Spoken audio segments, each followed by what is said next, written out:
Go. Good evening, everyone. And tonight, Maxim, Justine, and myself, John, we're going to be speaking to you about the perils of opioid abuse. So what are the weird looks? So I guess all of you know that cigarettes kill people.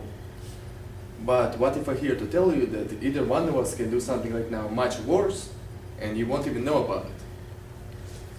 Okay, so over the news that we had in the past couple of months, you know that guns kill a lot of people. So you might think guns are one of the leading causes of death in the United States. And this is not the case. As you can see from the numbers above, 52,000 Americans die from a drug overdose. And 2/3 of those numbers directly related to opioids. Whether it's prescription medication, that's 20,000 deaths, or it's 30,000 deaths with heroin. Okay, so why we care about in Dallas? Dallas is a developed area. We bring a lot of income. Usually drug problem is in low-income neighborhoods. In many cases it's correct, but it's not the case with opioid addiction. Opioid addiction has very unique development cycle. Okay, so where does it start? It could be your daughter, it could be your son, it could be your neighbor's child, or the kid that babysitted your child last weekend. So where do we start? First of all, you have a condition that requires a doctor visit. That result in opioid medication prescription for a legitimate condition. It can be a tooth pain, a leg pain, or a back pain. But in many cases, what we noticed over the research that we did, that the doctors prescribe much more medication than the patient actually needs. And in many occasions, they have multiple doctors, and the person ends up with multiple prescriptions. And they end up many people take all of it. As a result, they create an addiction. So when they're trying to stop, they have severe withdrawal symptoms. It's similar to a severe cold that can last for several weeks. And because the doctors don't have a proper program to wind up somebody with opioids, many people end up buying drugs on the streets. That's how we get to stage 3. And drugs on the streets are very expensive. It can go as much as $1 per milligram. It can be $100, $120, $160 per individual pill. And when they get to that stage, they obviously broke. And the easy alternative is heroin, which is only $10 to supply the same effect. So at this stage, it's very easy to not to blame the addict, but to blame the doctors. They don't have an appropriate system in order to help out their patients. It could be true, but there is a much bigger factor in it. We have the big pharmacies. That, for example, we take Purdue Pharma, that's solely responsible for the epidemic we have in our country. They had 3 moving wheels. From business perspective, what they did is genius. From ethics perspective, it's not so genius to say the least. They had 3 factors. They have high milligram. For the first time in history, there were milligram approved of 80 milligram opioid and 160 milligram opioid, which was in previous years, 10 milligram was the base. So the amount of opioid was in each pill was enormous. Second of all, they maintain databases. Which doctors prescribe the most opioid medication, and they specifically targeted those doctors to promote their product. And the third, the most important wheel, is their marketing campaign. They spent $200 million in their marketing of one individual pill, which is Oxycontin. And they used false marketing, telling the doctors that it's not addictive, and they can prescribe as much as you want without damaging the patient. That was their actual claim. And we have a video to show you of what Purdue Pharma showed the doctors.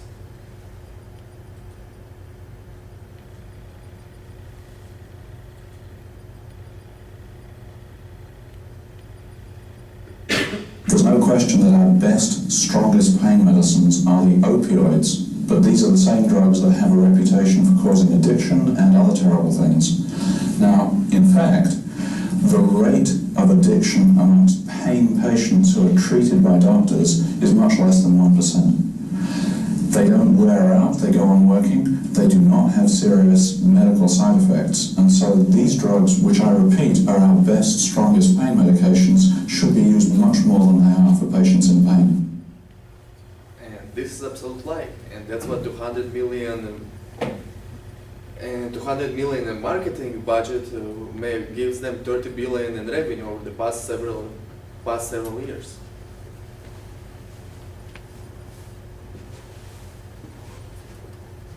Now, of course, a huge part of Oxycontin is the price of it. As you can see, there is an 8% difference between the prescription price and the street price. And that's because it's so potent and it's so addictive that people are willing to pay more off the street when they can't get a prescription. For example, on the next slide, you can see here that this graph is for one pill of 80 milligrams. And as Max mentioned, when they increased the milligrams, that made the regulations increase as well. So as the price increases, more people transfer over to heroin, there's more theft, and at the same time, there's also more incentive for doctors and patients to sell their legal prescriptions on the black market. So, how do we curtail the drug abuse in the greater Dallas-Fort Worth area? Our proposal is that you partner with Mylan. You may have heard of them. They're rather notorious for taking a product such as the EpiPen. Costs roughly $31 to produce, yet they marked it up over 500% since 2007 and charged $608 per 2-pack. This is a pretty low thing to do considering how vital an EpiPen is to the patient's health for anyone who suffers from allergies. So the first process that we would start is prevention. How do we do that? Mylan would sponsor a website that would be very interactive and show and be laden with facts, knowledge, and information of the perils of opioid addiction. So how do we keep up their attention span? Well, if they continue with the quizzes, the games, and the groups, they garner experience points, which in turn would translate to a discount on their nearest prescription. A few rough ideas would be tic-tac-toe, the line of caution, or pin the nose on the druggie. Now, obviously, that's a simple play on something like pin the tail on a donkey, yet it would be with a dart, obviously virtual, on the video game with an ever-changing face. Because a lot of people assume, as Max alluded to earlier, that it's just a low-class problem. No, these afflictions can permeate through all walks of society, whether it be a businessman, construction worker, doctor, rock star, or woman of the night. Also, it can help with a daily agenda. As you may know, all the millennials, everyone, can't leave the house without an iWatch, whether it be your iPhone, tablet, things of that nature. So when you check in, take your prescriptions, and eat a healthy diet, you would garner experience points. The next step would be the treatment. So Mylan would want to cater to all walks of life, all demographics. So that's when we start with the Phoenix House, which is going to be your typical facility that just caters to spiritual, psychiatric, and clinical health.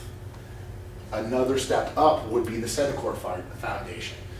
Their main difference is they also offer detox, inpatient, and so on, but they also take adults as well as adolescents. And the most important, in my opinion, would be the Nexus Recovery Center, which is pretty familiar around the Dallas-Fort Worth area. You'll see them around Lemon, but this caters towards impoverished women and impoverished adolescent girls, where not only do they help you with your recovery and your treatment, but they also give you the tools and utensils and the woman's children resources to be successful.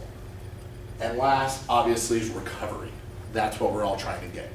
So once they're out of the outpatient or the inpatient facility, they would go to a residential or a halfway house, which is almost the same thing, except you're given the freedoms of going to work, going to the park, coming back, yet you still have the regimented ideas of whether it be the scheduled snacks, graham crackers, as well as outdoor play.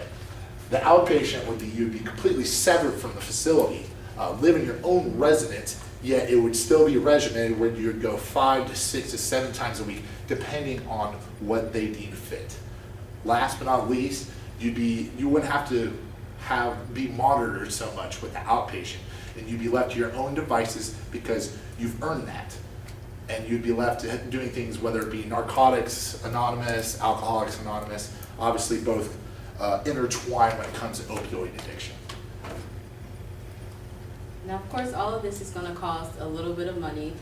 Starting with the prevention cost, the website that we want to create will be considered a moderate level 1 website, meaning that it has graphic content pages, videos, audio, and even for a website such as this one, that would cost about 79 hours of development for 1 hour of content. Now, according to the Chapman Alliance, who have collected a lot of data over different types of e-learning websites, that will cost about $10,000 per hour.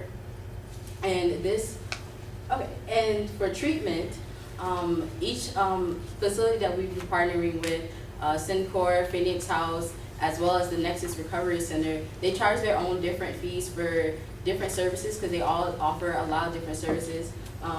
But the main average would be around $2,000 to $25,000 for a regular 30-day program. And also we would offer therapy sessions for people who prefer not to be treated in a facility, and those therapists are located all over the Dallas area and usually charge from around $100 to $300 a visit. Now, of course, the last part is recovery. And with these halfway houses, there are only 2 that we mentioned, the Syncor and the Phoenix House, who offer halfway houses basically on their campus, on their facilities. But also, as a part of participating in our program, we would help people with job placement as a way to acclimate them back into society after dealing with their addiction. And the Goodwill Industries of Dallas are a really good company who offer not only job placement but also job training, and usually they charge around 25% of the first annual salary, which if we're assuming a $40,000 salary, it could be around $10,000. Now, altogether for our proposal, if you think about the treatment and therapy, as well as job placement, that can be around $15,000 to $44,000. Now, for therapy, we would assume around a 30-day period for the facility, so we're going to assume 30 sessions for therapy. Now, as regular college students, we would think that this amount would be a lot to us, but if you think about how much drug abuse costs our nation, which is $600 billion annually in social and healthcare costs, it's not that much, because every dollar that we invest in treatment as opposed to incarceration or other options is $4 to $7 in reduced crime, criminal justice, and theft. Now, to tie it all together, we've seen that we talked about how opiate abuse starts, Oxycontin, and its history and how we plan to deal with all of this. But at the same time, we know that in 2013, there were 53 million prescriptions filled, and there's no doubt that a lot of those people are still dealing with addiction today. To put in perspective, 7% of the Texas population has said that they've abused drugs in the last month. Now, that's why our program would be important to start change today. Thank you. Yeah, thank you.